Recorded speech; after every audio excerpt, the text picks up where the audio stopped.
আবহমান কাল ধরে চলে আসা ধর্মীয় সম্প্রীতির বাংলাদেশ করতে ১২ তারিখে ধানের শীষে ভোট দেওয়ার আহ্বান জানিয়েছেন বিএনপি চেয়ারম্যান তারেক রহমান।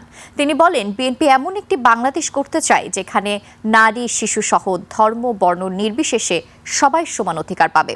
ঠাকুরগাঁওয়ের জনসভায় এসব কথা বলেন তারেক রহমান। সোহেল সামির রিপোর্ট।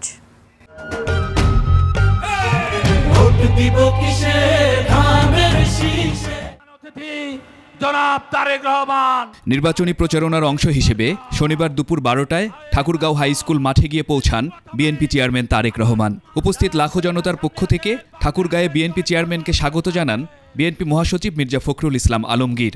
যে নেতার দিকে গোটা জাতি তাকিয়ে আছে, সেই নেতা আমাদের প্রধান অতিথি আজকে জনাব তারেক রহমান এমন একটি বাংলাদেশ গড়ার কথা বলেন যেখানে দলমত ধর্ম বর্ণ নির্বিশেষে সব মানুষ সমান অধিকার পাবে।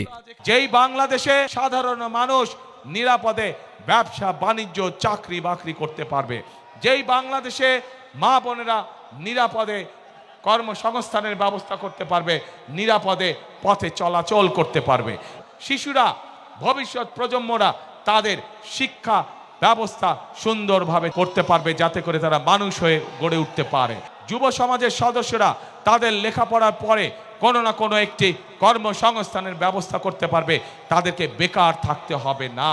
সমালোচনার পরিবর্তে উন্নয়নের রাজনীতি দিয়ে দেশ গড়ায় বিএনপির পরিকল্পনার কথা তুলে ধরেন তারেক রহমান। বাংলাদেশের প্রত্যেকটি ঘরে ঘরে গৃহিণী যারা আছেন, যারা ঘরের কর্ত্রী, তাদের কাছে আমরা ফ্যামিলি কার্ড পৌঁছে দিতে চাই, প্রত্যেকটি ঘরে প্রত্যেকটি নারীর কাছে। কৃষক ভাইদের জন্য আমরা কৃষি কার্ড নামে একটি কার্ড সকলের কাছে পৌঁছে দিয়ে দিতে চাই, যেই কার্ডের মাধ্যমে কৃষক ভাইরা সহজে ঋণ গ্রহণ করতে পারবে, যেই কার্ডের মাধ্যমে আমরা কৃষক ভাইদের কাছে সহজেই তাদের কাছে তাদের প্রয়োজনীয় সার, কীটনাশক ঔষধ, ফসলের বীজ আমরা তাদের কাছে পৌঁছে দিতে চাই।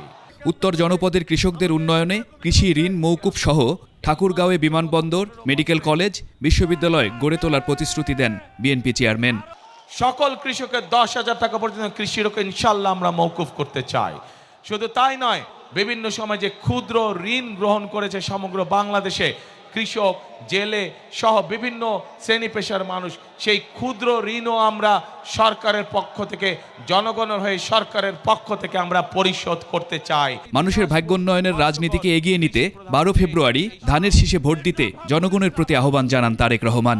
এইরকম যদি একটি বাংলাদেশ আমরা গড়ে তুলতে চাই, তাহলে আপনাদের প্রত্যেকটি মানুষের সহযোগিতা আমাদের প্রয়োজন, সমর্থন আমাদের প্রয়োজন। সোহেল সামি, 21 টেলিভিশন।